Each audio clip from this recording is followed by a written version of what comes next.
بسم اللہ الرحمن الرحیم اعوذ باللہ من الشیطان الرجیم بسم اللہ الرحمن الرحیم شرح باب 11 سبق نمبر 61 گفتگو تھی فصل پنجم نبوت کی ابحاث میں نبوت کے حوالے سے پہلی گفتگو ہو چکی کہ جس پہ نبی کی تعریف بیان کی گئی تھی اور یہاں پہ جو سوال ہے وہ یہ ہے کہ نبوت کی کیوں ضرورت پڑ گئی خداوند عالم نے انسانوں کی ہدایت کے لیے انبیاء کو کیوں بھیجا. تو اس کی ابتدائی گفتگو وہاں پہ ہوئی تھی سوال کے جواب میں کہ چونکہ انسان اجتماعی طبع ہے اور بغیر اجتماع کے زندگی نہیں گزار سکتا اور ادھر حب نفس کی وجہ سے ہر شخص کی یہ خواہش ہوتی ہے کہ اپنے متعلق سوچے، دوسروں کے متعلق سوچنا مہم نہیں ہے. تو پھر کس طرح ایک انسان اجتماع میں اکٹھا رہ سکتا ہے؟ در حالانکہ ہر ایک کی خواہش یہ ہوگی کہ یہ چیز مجھے حاصل ہو. اور اس کے علاوہ لوگوں کی عقلیں مختلف ہیں، تو کس طرح وہ ایک اپنے لیے قانون بنا سکتے ہیں جس قانون کی بنیاد پہ وہ سعادت حاصل کر سکیں. لذا ضروری ہے کہ خداوند عالم ان کے لیے ایک قانون بنائے، کیونکہ اگر لوگ قانون بنائیں گے تو بالآخر لوگوں کی عقول مختلف ہیں اور حب نفس کی بنیاد پہ ایسا قانون بنائیں گے کہ جو خود ان کے لیے کارآمد ہو. یہ دنیاوی سعادت کے حوالے سے ضروری ہے کہ خداوند عالم ایسے رہبر بنائے، ایسا قانون بنائے کہ جو انسان کو دنیوی سعادت کی طرف لے جائے. اس کے علاوہ اخروی سعادت کے لیے بھی ضروری ہے کہ انبیاء ہوں، کیونکہ انسان اپنی آخرت کے بارے میں نہیں سوچ سکتا، قانون گزاری بھی نہیں کر سکتا، اور قانون گزاری نہیں کر سکتا اس بنیاد پہ کہ وہ آخرت کو جانتا نہیں، اور اس کے علاوہ آخرت کی طرف نہیں جاتا. کیونکہ جو دنیوی زندگی ہے وہ ایسی زندگی ہے کہ انسان دنیا کی طرف بہت جلد مائل ہو جاتا ہے. لہذا حکمت خداوندی کا تقاضا یہ ہے کہ ایک پیغمبر ہو کہ جو ان کو بار بار زجر کرے، توبیخ کرے، ان کو یاد دہانی کروائے، تکرار کرے بار بار. اس بنیاد پہ انبیاء کا ہونا ضروری ہے. لذا فرماتے ہیں فاقتضى الحکمہ، حکمت خداوندی کا تقاضا یہ ہے کہ وجود عدل، ایک ایسی شخصیت، عادل شخصیت ہونی چاہیے کہ یفرض شرعا یجری بین، کہ جو قانون کو نو انسانی کے درمیان لاگو کر سکے، اس طرح لاگو کرے بحیث ینقاد کل واحد الی امرہ، کہ ہر ایک شخص اس کے امر کا مطیع ہو، وینتہی عند زجر، اور زاجر کی صورت میں وہ رک جائے.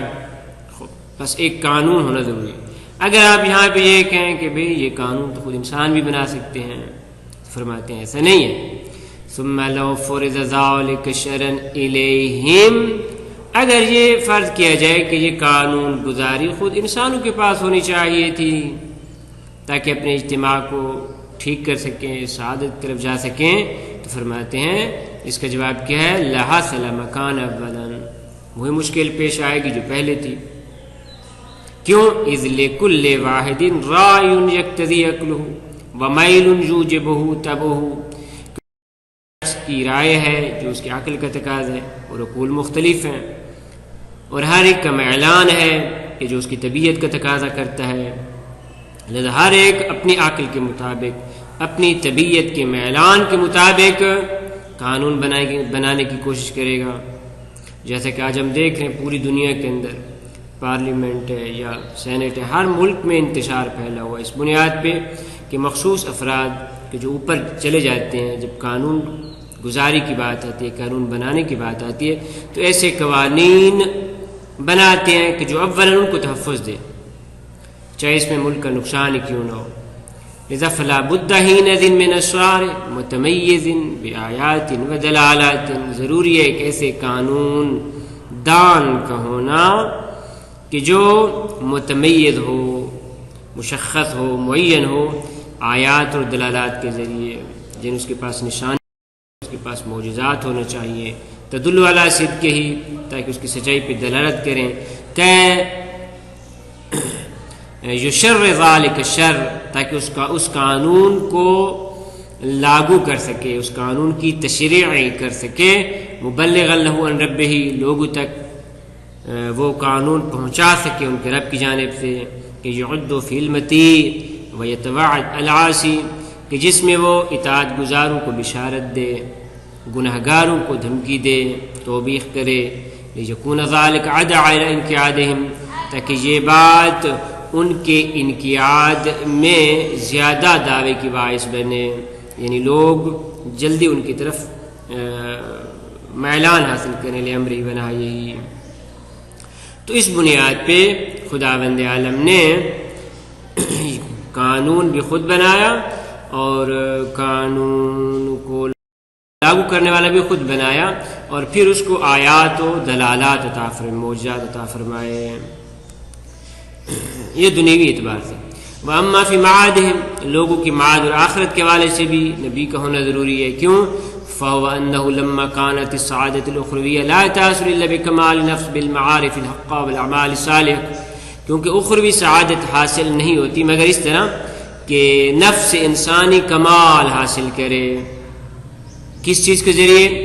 معارف حق کا، سچے معارف اور نیک اعمال کے ساتھ۔ اس بنیاد پہ انسانی نفس کمال حاصل کر سکتا ہے اور اخروی سعادت حاصل کر سکتا ہے۔ لیکن ادھر وَكَانَ التَّعَلُّقُ بِالْأُمُورِ الدُّنْيَوِيَّةِ وَانْغِمَارُ الْعَقْلِ فِي الْمَلَابِسِ الْبَدَنِيَّةِ مَانِعًا مِنْ إِدْرَاكِ ذَلِكَ الْوَجْهِ الْأَتَمِّ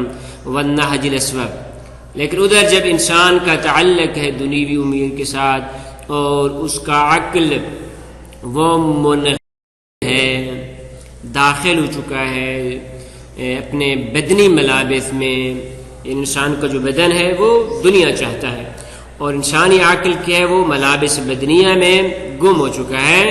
تو یہ جو تعلق ہے مانعاً، یہ مانع ہے کہ اس ادراک، کون سے ادراک؟ معرفت حق کا اور اعمال صالحہ کا، کہ انسان اس کو بطور اتم اور صحیح طریقے سے اس کو درک کرے، اس سے مانع ہے۔ اور یہ حاصل ادراک ہو، یا یہ کہ ادراک تو حاصل ہو جائے گا لیکن ما مخالجت الشک و معارضت الوہم، لیکن یہ ایسا ادراک ہوگا کہ جس کے اندر شک ہوگا، جس کے اندر وہم ہوگا۔ دیکھتے ہیں عام انسانوں کو، یہ کوشش ان کی ہوتی ہے، لیکن چونکہ دنیوی تعلق اتنا غالب آ جاتا ہے کہ ان میں وہم و شک زیادہ ہو جاتا ہے، لذا فلا بد حینئذ من وجود شخص لم یحصل له ذلك تعلق المانع، کو ہونا ضروری ہے کہ جس میں یہ تعلق کے جو معنی ایسے ادراکات سے اس کو حاصل نہ ہو، بحیث یقرر لهم الدلائل، اس طرح کہ وہ شخصیت انسانوں کے لیے تقریر کرے، مضبوط کرے، محکم کرے دلائل کو، ویوضحها، ان دلائل کی وضاحت کرے، لهم لوگوں کے لیے، ویدیل الشبہات، شبہات کو ذیل کرے، شبہات کو دفع کرے، ویعضد ما، اور معاونت کرے، کس کی طرف؟ ما اہتدت الیہ عقولہم، جن کی طرف انسانی عقول نے ہدایت کی، خود عقل انسانی کے جو باطنی رسول ہے وہ بھی ان ادراکات کی طرف انسان کی ہدایت کرتا ہے، لیکن چونکہ شک، وہم، گمان یہ چیزیں غالب ہو جاتی ہیں، تو فرماتے ہیں نبی وہ انہی عقول کی ہدایت کی طرف اشارہ فرماتا ہے، اور اس کی یبین لهم ما لم یهتدوا الیہ،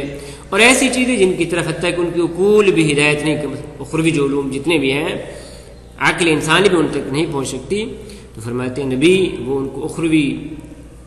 جنت کے بارے میں، جہنم کے بارے میں، عالم برزخ کے بارے میں انسانی عقل جہاں تک نہیں پہنچ سکتی، تو انبیاء کرام علیہ الصلوۃ والسلام وہ ان کے لیے بیان فرماتے ہیں۔ و اس کے علاوہ یذکر خالقهم و معبودهم، وہ نبی لوگوں کو تذکیر کرے،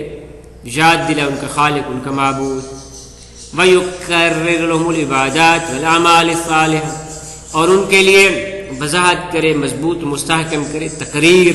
یہاں پہ قاف کے ساتھ تقریر یعنی مضبوط کرنا، عبادات کو اور نیک اعمال کو، کہ بالآخر ما ہے عبادات کون کون سی عبادات ہیں، اعمال صالحہ کون کون سے ہیں، عبادت کیا، عمل صالح سے کیا مراد ہے، ماہیہ وہ کیف ہے، یا ان کا طریقہ کار کہ عبادت کیسے، نماز کیسے پڑھنی ہے، روزہ کیسے رکھنا ہے،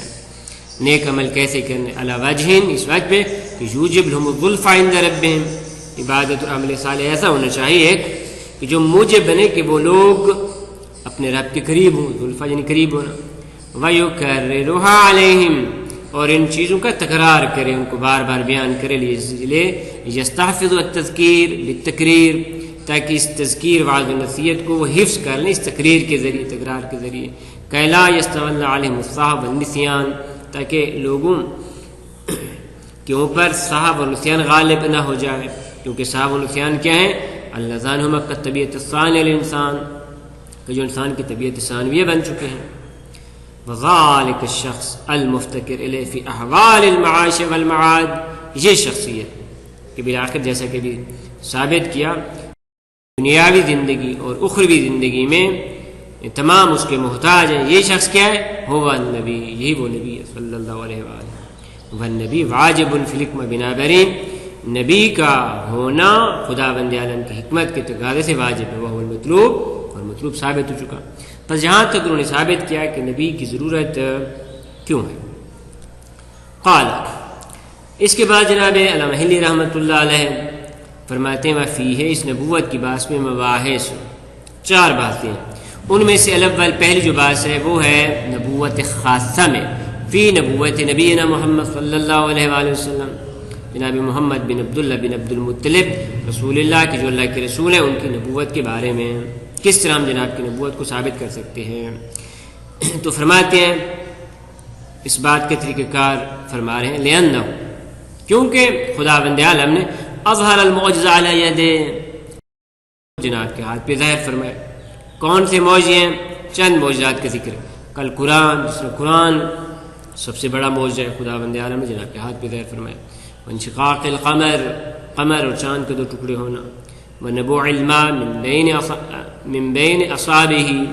اور پانی کے چشمے کا برآمد ہونا جناب کی انگلیوں سے، اور اس طرح معجزہ اشباع الخلق الکثیر من الطعام القلیل، تھوڑے سے طعام سے خلق کثیر کو سیر کرنا، تسبیح حصا فی کفہ، جناب کے ہاتھوں پہ سنگریزوں کا تسبیح پڑھنا، یہ چند ایک معجزات، اس کے علاوہ وہی اکثر من ان توصا، اس سے زیادہ کہ احساس کیا جائے، بعد میں 4000 کی، اور جناب صاحب مناقب شہراشوب نے 10,000 کے آس پاس جناب کے معجزات کا ذکر فرمایا ہے، 10,000 کے آس پاس۔ خوب، پس جب محمد بن عبداللہ بن عبد المطلب ہاتھ پہ خدا بند عالم نے ان معجزات کو ظاہر کیا ہے، اور ادھر ودع النبوہ، جناب نے اپنی نبوت کا دعویٰ بھی فرمایا ہے، فیکون صادقا، بس جناب اپنی اس دعوے نبوت میں صادق ہے۔ کیوں؟ کیونکہ اگر وہ جھوٹے ہوں، وہ نبی جھوٹے ہوں، تو پھر کیا ہے، لازم اغراء المکلفین بالکبیہ، تو اسے لازم یہ ہے کہ خدا بند عالم مکلفین کو دھوکہ دے بالکبی، کبھی چیزوں کے ساتھ، فیکون محالا، خدا بند عالم کے لیے محال ہے۔ اس دلیل کی جو مزید وضاحت ہے وہ انشاءاللہ اس کی شرح میں بیان کی جائے گی۔ وصلی اللہ علی محمد و اہل بیت الطیبین الطاہرین۔